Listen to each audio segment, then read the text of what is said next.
Act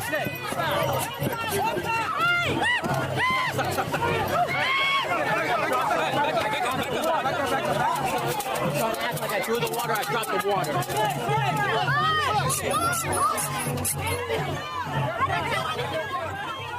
Well, mayhem has erupted in New York City as pro-Palestine protesters have clashed with police at an after-party for a Kamala Harris campaign event.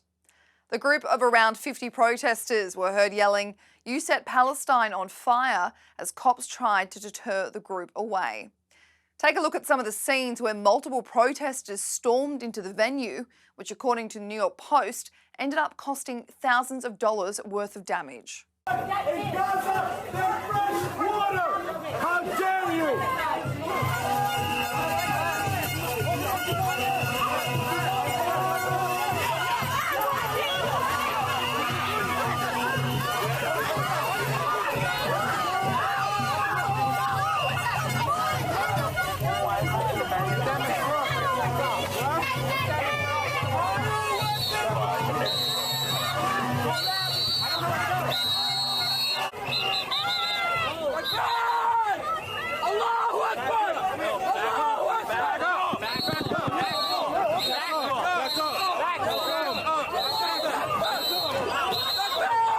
While Kamala Harris was not present for the event in Harlem, it was an organised after-party held by some of those who did attend her New York rally, which did include the city's mayor, Eric Adams.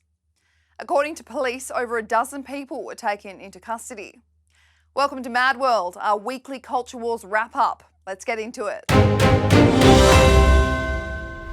A big thing happened this week on the internet. Former President Donald Trump finally got back on Twitter, now X, for the first time since he was banned from the platform after the January 6, 2021 insurrection. While new owner Elon Musk actually reinstated him on the platform in November 2022, this was the first time Trump actually posted. And what better way to mark the moment by a 2-hour interview between Donald Trump and Elon Musk on Spaces, X's platform for live audio conversations. During the conversation, this clip caught headlines of Trump laying out what he thinks of Joe Biden's state right now. Now, Biden's, close to vegetable stage, in my opinion. Okay, I looked at him today on the beach and I said, why would anybody allow him? The guy could barely walk. Why would anybody allow him? Does he have a political advisor that thinks this looks good? He thinks this looks good because it looks so bad. And it's ridiculous. I mean, and he's been doing that for a long time. He can't lift the chair. The chair weighs about 3 ounces. It's meant for children and old people to lift. And he can't lift it. The whole thing is crazy. Well, he's clearly, he's clearly like, we just don't have a president right now. You don't have a president. And she's going to be worse than him because she is a San Francisco liberal. Despite Joe Biden laying about on the beach this week, the 81-year-old isn't exactly at a vegetable stage while he rides his bike in Delaware.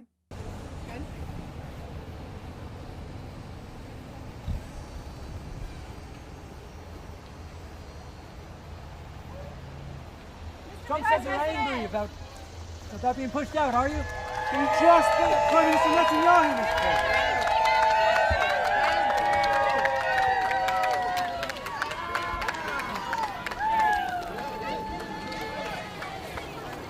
Even with Elon Musk and Donald Trump's interview being watched by millions of users, the former president just being on Twitter in general was exciting for his fans.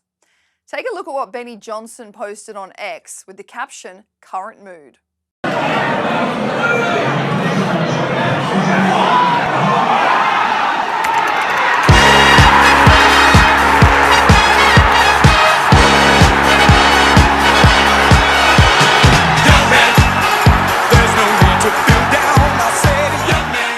Former President Trump's first official tweet in years was a 2.5-minute promotional video that has 47 million views.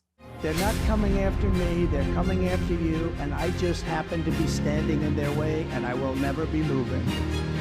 On November 5th, 2024, justice will be done. We will take back our country, and we will make America great again.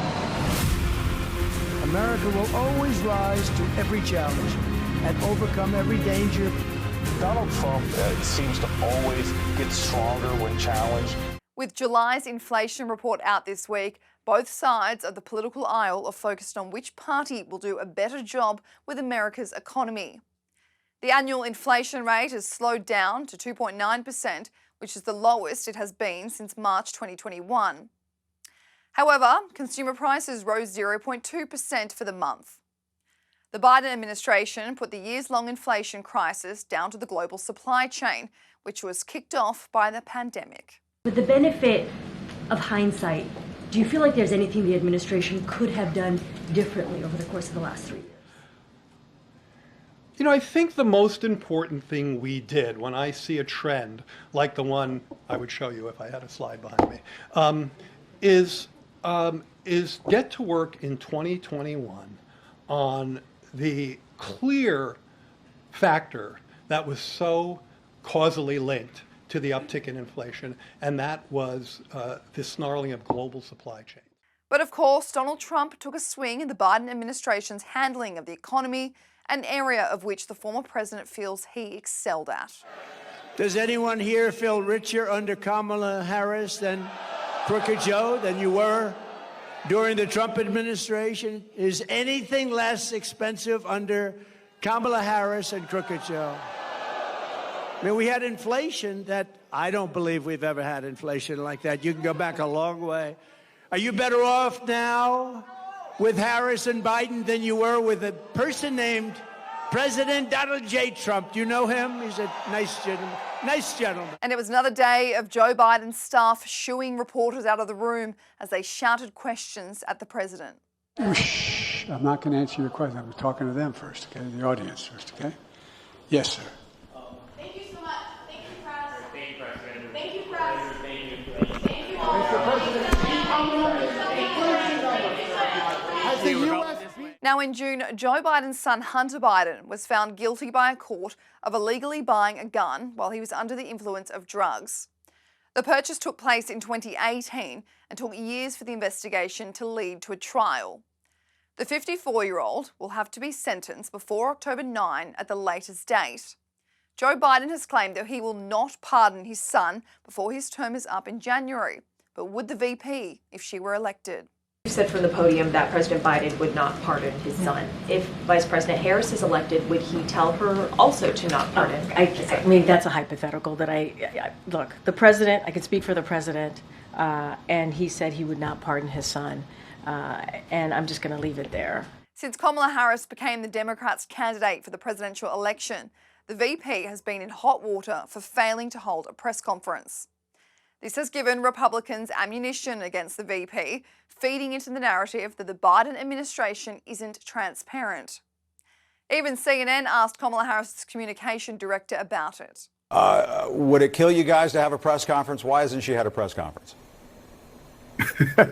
Listen, the Vice President and Governor Walz have been busy crisscrossing this country since the launch of this campaign and adding Governor Walz to the ticket. You saw the ways in which they went across the battleground states last week, generating rallies of thousands, 10,000 here, 15,000 there. But Michael, you know, a campaign rally is not a press conference. It's going to be inclusive.